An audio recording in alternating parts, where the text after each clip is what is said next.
Okay, so today I'm doing a Q&A video, which I don't do these that often because I'm always scared I'm gonna get myself into some trouble, but I like answering interesting questions. And so I screenshot about 20 questions from my Instagram that people sent in. Also here on YouTube, I did a whole post and people just sent in lots of questions that were really juicy. And so I feel like everything through this video, definitely interesting, but I'm gonna save the extra scary and controversial ones more towards the end to like build myself up to it. Now I will say just right out of the gate, I have some interesting news to share with you, I think sometime in April. So I more just wanted to like let you guys know, like be on the lookout for that. And that's all I'm gonna really say. I also wanted to quickly address my teeth situation. I get so many questions about that. And I think the last time I posted about my whole dental journey, it was the awful situation where I went in to get my front lower bottom teeth implant unit and it looked horrendous. I went back another time after that and it looked way better, but it still didn't fit perfectly. So we sent it back again and it just got to the point where I was like, I don't even know what to film, what not to film, but here we are. Wanted to tell you, everything's in there perfectly. It looks great. It feels great. I'm finally done with this journey, but I am not done with the rest of my mouth. I don't have active like cavities and like that kind of thing, but I had some issues over here and I'm just gonna, again, I can't believe I'm really doing this, but I'm gonna pull my mouth back. You'll see that I have actually 2 implants that I removed the crowns off of like a year ago because I was worried that they were causing issues and it ended up not being that.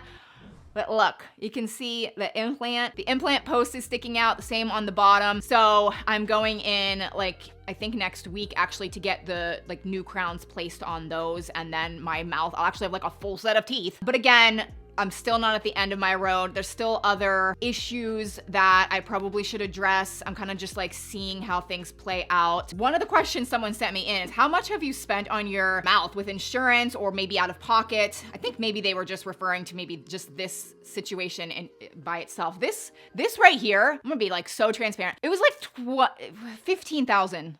I think 15,000 out of pocket. I don't really think dental insurance is that great. I mean, they literally like don't cover much at all. If you are somebody that never gets any work done in your mouth and you only have teeth cleanings, then I think dental insurance is fine. But if you actually need real work, like you need to have fillings or crowns or root canals or anything like that, dental insurance is so stupid. So I don't have dental insurance. I pay out of pocket for everything. But that question was interesting to me because I don't know exactly how much I've spent on my mouth over the years. I've been having issues since my first son, Paxton, was born and he's 12. So about 12 years I've been dealing with this. I genuinely think I've spent at least over $120,000 on my mouth. Isn't that insane? I am not saying that to brag. I'm actually saying that is so ridiculous. It's so sad that there are so many people out there that like they can't do anything about it. Like they can't afford it. And that's why I really have helped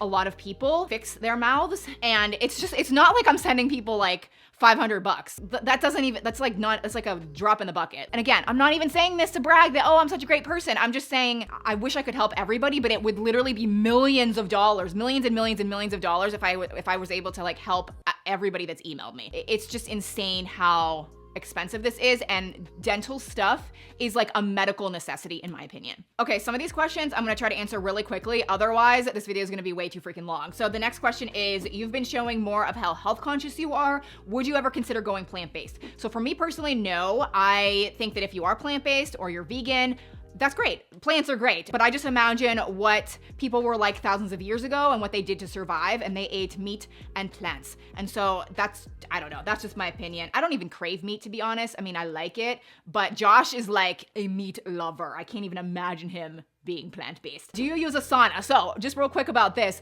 I do not, but we actually just ordered a sauna a couple weeks ago and I'm so excited because I spent a long time researching what I genuinely think is the best one on the market that would also be good for you guys possibly too. It's one that I feel like would actually fit in like everyone's houses or homes. Maybe not everyone's, but it's just like a really good one and it checks all my boxes. So I will keep you posted. I feel like I'm not gonna even get it for quite a while. It was kind of backed up, but I wanted to mention that. Are you still friends with Whitney? Oh my gosh, the drama. Yeah, there's not, like, of course. I'm still so good friends with her. I love her. We keep in touch all the time. We talk on the phone. We send voice and messages and audio messages back and forth. She's great. It's so interesting to me how how well we click together, and we're not competitive with each other. Like, we're essentially kind of competitors, but like we share all of our secrets and our like tips and hacks. Like if she finds something that's like working really well, she'll tell me, and vice versa. That's how I knew she was a really good friend, because I'm telling you, there have been quite a lot of other creators out there where I would message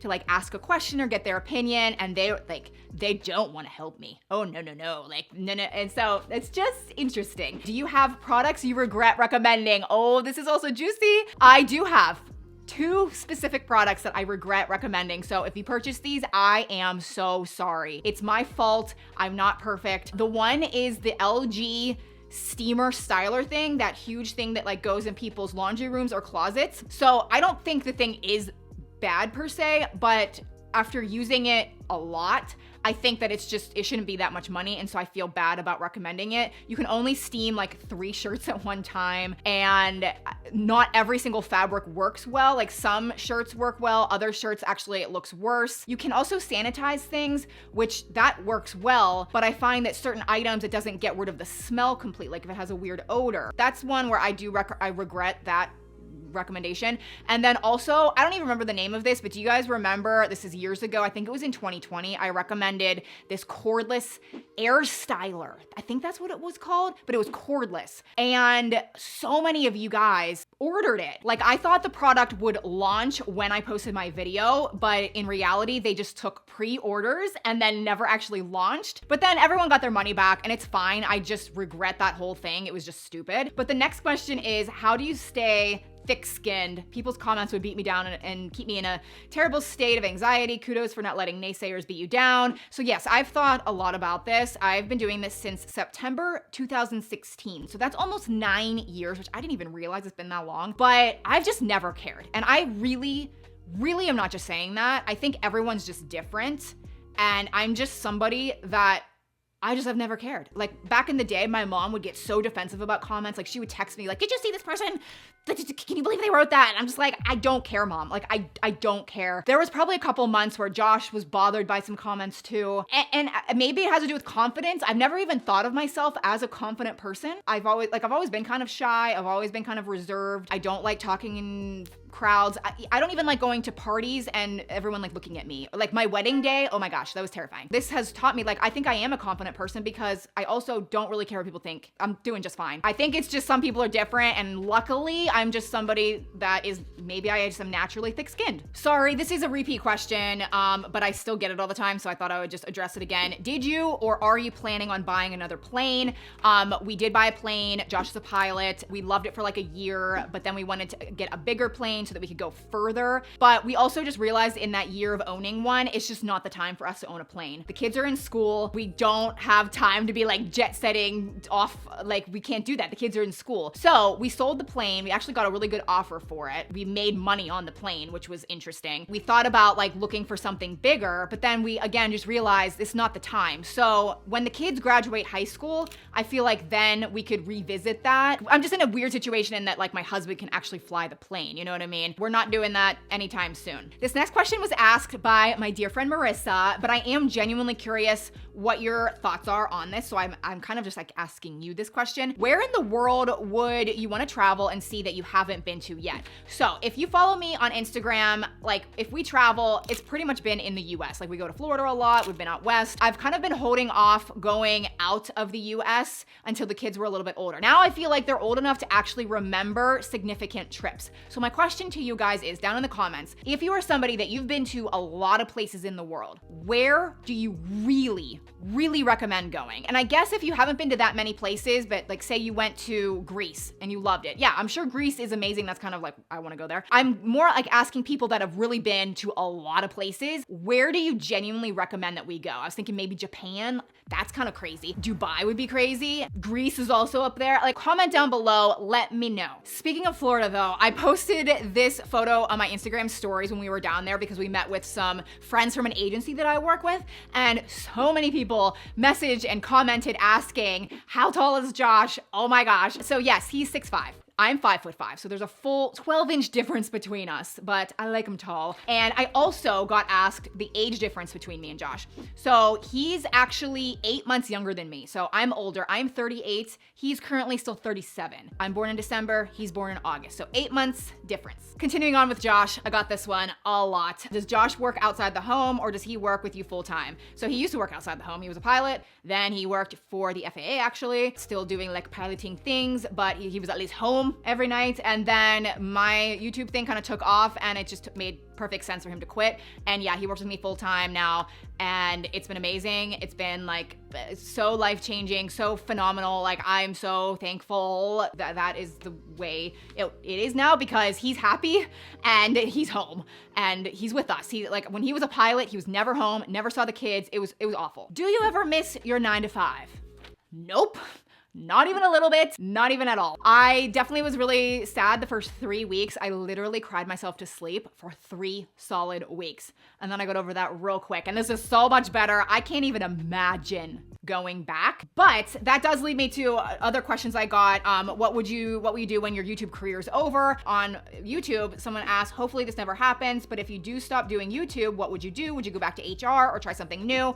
And so I need to be like careful in how I say this, but I just want to be honest with you guys. If YouTube is over, which it will be at some point, whether I decide to quit or maybe things will evolve and it won't really be a thing anymore, I know that will eventually happen. I won't need to go back to work. I won't need to go back to HR. Will I sit around and just do nothing? No. I cannot stand sitting around doing that. Like I love doing this so much. Like I have to be busy. There's days like on a Saturday or Sunday where like I'm supposed to like, you know, rest, maybe just take a break. If I'm with my kids, that's great. But if the kids aren't around and I'm just like not working on stuff, I hate it. So I can't imagine not doing something. That also leads me to the main question that I got over and over and over again. Can you share how much more income you make compared to your previous job? And I'm telling you guys, I want to just tell you so bad because I've never been somebody that has been weird with money. Like I feel like I'm an open book. I don't know why people are so weird with money. My mom told me exactly how much money they made growing up. I knew exactly how much money they had in the bank account. Like I don't know why it has to be this super secretive thing. I was literally planning on kind of getting on here, giving somewhat of an indication, but my husband Josh was like, you cannot do that. So I'm sorry. I will say it is way more than what I made before. It's very consistent. Every year it's gone up compared to the year before. Will that always happen? Probably not. But we have, through the years, saved a lot. We've invested a lot in property, in the stock market, that kind of thing, in specific assets, like that kind of stuff. I'm not telling you guys that to brag, but at the same time, I want you guys to know there's so many people out there that like want to start this kind of thing, whether it be here on YouTube or it's TikTok. I know that's kind of like maybe the future. I don't know. But I'm telling you guys, if you have any inkling at all, there is so much opportunity. So maybe this can just be like the sign. Maybe it's a sign for you guys to try something like this. And is it fair? I don't know. On one hand, I'm like teachers and nurses and all these amazing professions 1000% need to be making more money. I am not discrediting that. Like I think about that like way more than you probably realize. But then on the other hand, I'm like, you know, some people just need to take risk. You need to like go out on a limb. I didn't expect this to happen, but I worked hard. I did weird things. I did stuff for 8 hours after the kids would go to bed. I'd stay up till 4 o'clock in the morning and go to work. Like my old job at 6 a.m. Like I would do the weirdest things. Anyways, what I'm trying to say is I would totally be fine with telling you. I have one friend in my life who has point blank asked me, how much money do you make? And I told her because I don't care. I legitimately do not care. I think all the other friends are like, that's just like rude to ask, but one of them did ask me and I told them. But I think 98% of you are just genuinely curious and I don't mind you guys asking me the question, but this goes out to a lot of people and I guess I understand why Josh is like worried about that. I don't know, but anyway, that's, I guess, the answer. Moving on to, can we have a house tour of your new cabin? So yes, I was able to get the cabin and people are like, is it because of YouTube or like, are you like somebody that inherited a lot of money? Does Josh do stuff on the side? No, everything is because of YouTube. okay? I did not get money from my parents. Like, we did not grow up being like rich or anything like that. Josh doesn't do anything on the side. It's not like coming from my like rich husband. No. Getting back to the actual question of giving a tour. I had every intention of giving a tour of this beautiful cabin, but two things. It's kind of turned into like a little sanctuary for me. When we go there, I just turn off work mode and I do try to relax. And so I just decided maybe I don't want to film a tour, which is so annoying, I know. But it's also just really hard. That place has like very different lighting and I feel like my camera equipment does not do it justice. Maybe one day I'll do a tour. I'm just not. I feel like I don't need to share every single thing, but I do love it and I do want to share it with you. So maybe I will in the future. What have you done with the farmhouse and barn? Okay, for some of you probably don't even know this happened. I think I only really shared this on Instagram, but there was a piece of property that connects like this house that I'm living here.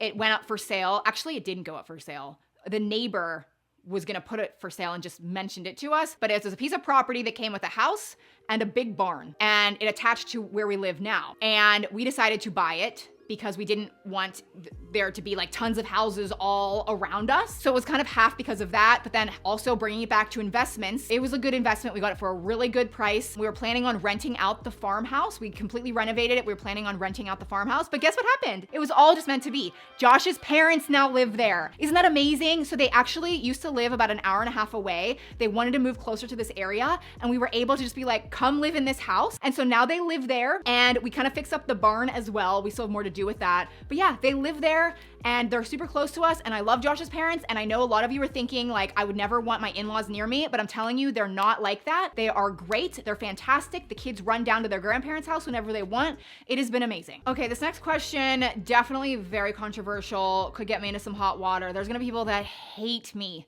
for talking about this or telling this story. But over the years, I've gotten so many questions like this one. I don't know why so many people have messaged me asking me about this stuff. Maybe it's because they know I lean more holistically and so they're trying to bait me into like canceling myself. Let me just tell you, I will never get on here and tell you what you should or shouldn't do. Like, absolutely not. But through the years, I've always thought to myself, well, something did happen to me twice. This is the truth. This happened to me. It's documented very much so all over my baby book. My mom has like, it's the truth. This happened to me. So I'm just gonna tell you the story. So when I was a baby, I was injured twice. I was a baby. It was the first time I got the MMR. Immediately went into shock, seizures, like multiple seizures. Oh, I kept having seizures. So they gave me brain scans. Like it was a whole thing. It was a whole thing. Then I slowly got better and I ended up being okay. So my mom kept me on the normal schedule. And then fast forward like a couple years later, I think I was like 2, I got the HIB. That one, immediate side effects from that, violently ill. I was violently ill immediately afterwards. 2 solid weeks, I couldn't keep anything down. I was throwing up profusely, liquids, solids, like it was bad. My mom thought like it was just really bad. It was really, really bad. And then from that point on, and this is gonna make people upset, but like, would you as a mother, would you do anything different? Like she didn't get me any more after that. And that wasn't my decision. Like, I was 2 years old. But yeah, after that, she didn't get me anymore. Now I completely understand that not everybody has that experience or that reaction. I fully am aware of that. Anyway, I hope you found this video interesting. I feel like every time I do these, you get a little bit more insight into who I am. And I just really appreciate you guys continuing after 9 years, almost 9 years, still watching my videos. Holy moly. So thank you so much. I really appreciate all of you. And yeah, I will see you soon in another one.